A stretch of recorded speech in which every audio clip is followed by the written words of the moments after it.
Hey, this is Glenn. Welcome to another episode of Difficult Questions. This one, why is pornography in our lives? And this comes on the back of maybe a month or so ago. There was a UK official that got caught looking at pornography on his phone while a few of his female employees were around, and they saw it and they were offended, and he ended up having to resign. And we all know why pornography is around, but I want to go into that. I want to talk about it because other than comedians and our friends, we don't talk about how we deal with pornography out in the open. And I figure this would be a great platform just to kind of talk through it. So first reason is men are willing to pay for it. That's why it's around. And secondly, and we'll get into this, but I think women enjoy attention. I was listening to a burlesque dancer and she was saying, everybody likes a pretty girl to take her clothes off. And I just thought, okay. So we have those two things, but sexuality, sex, visual sex is a huge weakness for men. Right? That sex drive monster, that men will pay for that. And that drive is always with them. And from my experience, it's something that my whole life I've tried to control and contain.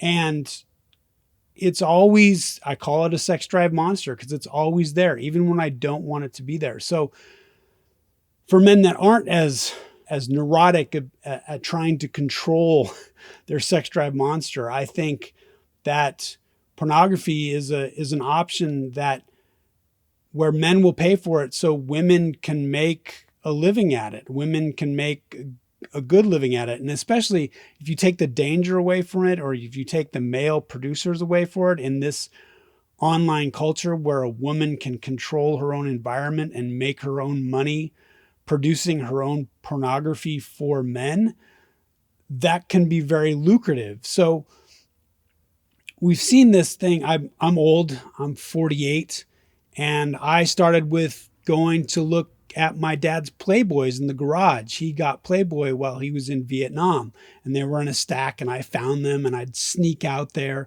And it was always something hush hush. And for little boys, it was, you're exploring your sexuality, what it is, and why is this picture exciting to me? And then you hit you hit masturbation and finding out what masturbation is. And so you're growing up through that, and then what sexuality is, and then what sex with women is. And so it's this thing that's very exciting, and it always calls to you. And women, I don't think would like this simile that I'm going to say, but it's the best I can come up with. You know how men always tell women, stop being so emotional? Well, I think it's kind of the same for a woman to saying, stop being so sexual, right? It's possible, but it's really difficult because it's always there. And I think that as pornography has gotten easier to produce and has been democratized, it's not just in the hands of Playboy or Penthouse or Hustler. And as we're able to get video out, we're no longer doing stag films from the 50s, 60s, and 70s where you made it and it was underground. Now you can shoot it on your phone and distribute it almost anonymously. We've also hit a point where we no longer have societal laws, decency laws. We've kind of relaxed those, and pornography is acceptable. Prostitution is not, and live entertainment is also kind of regulated. But this idea that the magic can happen in the box is kind of free reign. So I've seen it just really explode with the advent of video and the ease of video production, and then the ease of that distribution and the anonymity of that distribution. But at the same time, I've seen it take a turn where it's got to build on itself. And I think that it it's getting to a point where I look at stuff online now and I think, oh my God, I mean, it's just disrespect. But I come from a background of really strong, directed women. So early on in my life, I was trying to always respect women. I didn't, and I remember when I was a little kid, I was drawing boobs, and the only boobs I knew, I think I told this story, were my mom's boobs. So I drew my mom's boobs, and then I stuffed that in my backpack. And then my mom found that, and she said, "Is this what you think of me?" And it was that's this epiphany of, oh my God, I've got this sexual drive, but I don't know what to do with it, and I'm disrespecting women. So I carry that with me all the time. And when I see a lot of stuff that is really aggressive, pornography that's out there online now, it disturbs me. And I wonder how we got there. I wonder how we got from still pictures in Playboy to dirtier pictures in Penthouse and dirtier pictures in Hustler to choking women and hurting women and slapping women around. And it's this very aggressive thing. And I don't know that it's healthy. I don't think that we can regulate it.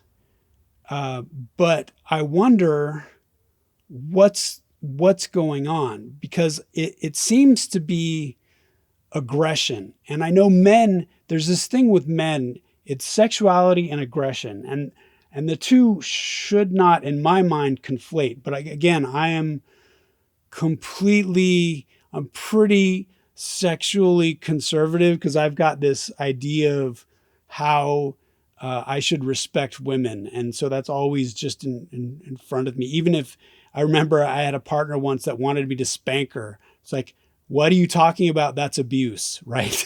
So we've got this, I've got this idea that I know that not everyone has, but I see that the sexuality that men lose their minds over, easily lose their minds over, is getting conflated with aggression.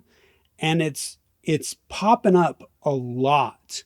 And I just wonder if it's men aren't able to find ways to get that aggression out that aren't in the bedroom. And I also wonder if we're just looking at one-upping each other, because now there's so much pornography out there. We're just, what's next? What's next? How can we dehumanize another person? How can we dehumanize another person?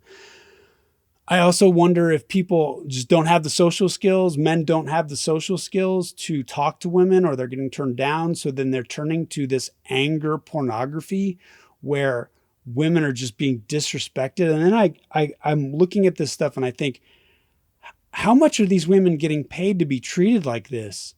And what are these situations? And why are they okay with this? And what is going on? And I don't really know. But I know that for the public, male sex has always been dirty, and masturbation has always been dirty. Like, I'm a dirty man if I crave sex, and I'm a dirty man if I masturbate. And pornography was kind of this stopgap measure, because men want sex, but they have to ask permission for sex. And if you don't have the permission, then pornography was there. I had a few partners that weren't necessarily hugely sexual, and I've got this sex drive monster. And I remember a couple times getting caught looking at pornography, and I felt so dirty and I felt so bad. And so we've used shame to kind of bottle that sexual urge. And now I wonder if, with the internet opportunity and the lack of social skills, we're getting into this aggression. I don't like women, and I don't like having to ask permission. And I want to violate women and just be real vile towards them. And I wonder if that's coming out in our pornography. And I'm wondering if we can curb that at all, because I don't think it's healthy. And then again, maybe I'm a prude. Maybe this is all cool. I remember in live entertainment, I had a friend, when he got married, they hired a stripper. I was like, oh my God, this is not good, because you have men first off, I don't want to be sexually excited around other men. That's just not my thing. And I could never go to strip clubs, or I didn't really buy into that. Why would I want to get heightened like that and then not have sex? And I just remember thinking, men, like the wolves idea, men around women being sexually excited, they start taking steps that maybe they shouldn't take. And again, there should be control, but a lot of times the bounds are overstepped. And why would we put ourselves in that situation? I worked for a topless review right out of undergrad. And my employer, when I got hired, he said, "Can you be around naked women without making them feel uncomfortable?" And I was in my mid-20s. And again, that was a natural progression of me always wanting to respect women, because I grew up with really confident, directed, strong women. So yes, of course. And then I trained my brain to kind of turn my sexuality off when I was around these arguably beautiful naked women. Again, why wouldn't anybody want to watch a beautiful woman take her clothes off, as that burlesque dancer said? So I'm just thinking, well, now it's just so easy. People have to resign their positions because men can't control themselves. It's so easy that it's on their phone. Do we need this? Do we want this? Is this something that men can say, hey, we need to get control of this? And I don't know how that is. I've been toying with the idea of what a gentleman's class would be for teenage boys or for young men. And that just seems really weird as well, because male sexuality is icky. It's not something to be talked about.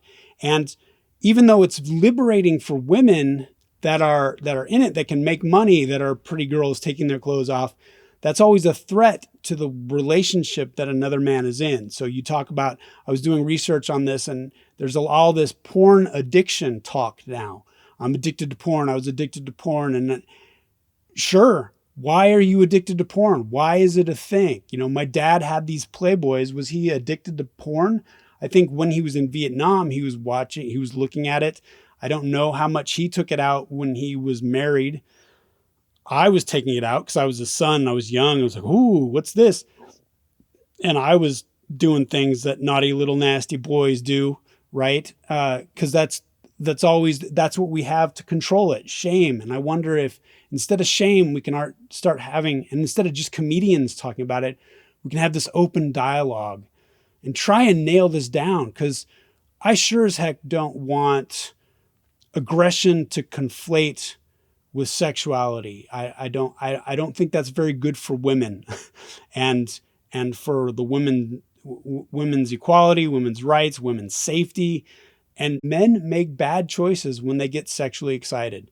Women do too. I can argue that back and forth, but men have power, men have physical power, and men lose their minds at pretty women taking their clothes off. So these are my thoughts on pornography. What do you think? Do we even need pornography? I've still got my sex drive monster at 48 and I don't want it. I'm trying to get rid of it. And I don't like that pornography is in my life in any way, but I wonder if it's a necessity. I wonder if it's just always going to be the beast that you need to control. What are your thoughts? Thanks.